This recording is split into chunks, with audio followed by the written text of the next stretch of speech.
Tuhan kita adalah Allah yang Maha Esa. Tuhan kita adalah Allah yang Maha Esa. Kenapa Yesus menjawab seperti itu? Karena di Ayub 8 ada yang bertanya sama Yesus, hukum manakah yang paling utama? Yang ditanya adalah hukum.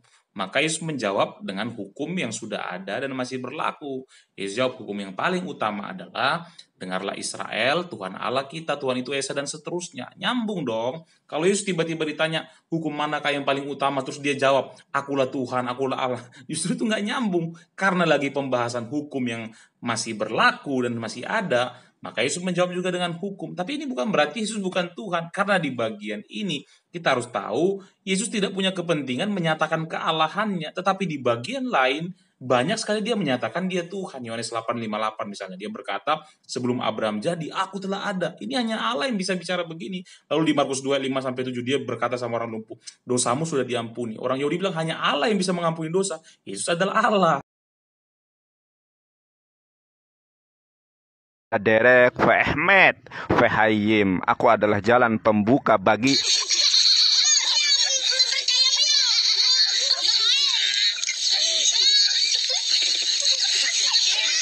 Yohanes 14 ayat 6 sebenarnya ditulis dalam bahasa asli Yunani karena itu adalah perjanjian baru. Dan tidak ada kata pembuka di situ seperti yang tadi diterjemahkan oleh saudara kita. Kita lihat dulu dalam terjemahan bahasa Ibrani seperti yang tadi dibacakan oleh dia. Dikatakan Anoki itu artinya akulah, Haderek itu jalan, VH emet dan kebenaran, VH kayim dan kehidupan. Tidak ada kata pembuka. Lalu dalam bahasa asli Yunani ego emi akulah, hehodos jalan, kai he aletheia dan kebenaran, kai he zoe dan kehidupan. Tidak ada kata pembuka bagi kebenaran. Jadi jelas ini ayat merujuk kepada pribadi Yesus. Akulah jalan dan kebenaran dan kehidupan, kata Yesus. Dan kata VH emet di situ tidak sama sekali mengacu kepada Nabi Muhammad, karena jelas itu mengatakan bahwa Yesus adalah kebenaran. Dan yang paling penting, tidak ada satu orang pun yang sampai kepada Bapa di surga kalau tidak melalui Yesus Kristus.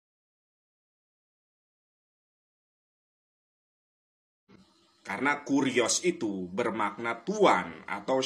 Sebelumnya lu harus tahu kalau Alkitab Perjanjian Baru ditulis dalam bahasa Yunani. Jadi kalau lu pakai Alkitab bahasa Ibrani untuk mempelajari Perjanjian Baru, lu sama aja sedang menggunakan Alkitab terjemahan. Oke, kurios memang dapat diartikan tuan, tapi dapat juga diartikan Tuhan.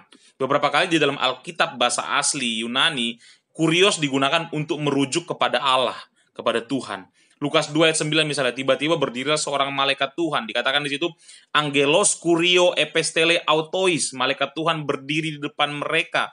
Nah, Tuhan di sini menggunakan kurios, tetapi ini merujuk kepada Allah. Lalu dilanjutkan, dan kemuliaan Tuhan, bahasa Yunaninya, kai doxa kurio, nah itu juga menggunakan kurios. Ini juga merujuk kepada Allah, ya, dan masih banyak ayat-ayat lain yang menggunakan kurios untuk merujuk kepada Tuhan. Jadi Yohanes 13 ayat 13 nggak salah terjemahan karena kurios juga bisa diterjemahkan Tuhan.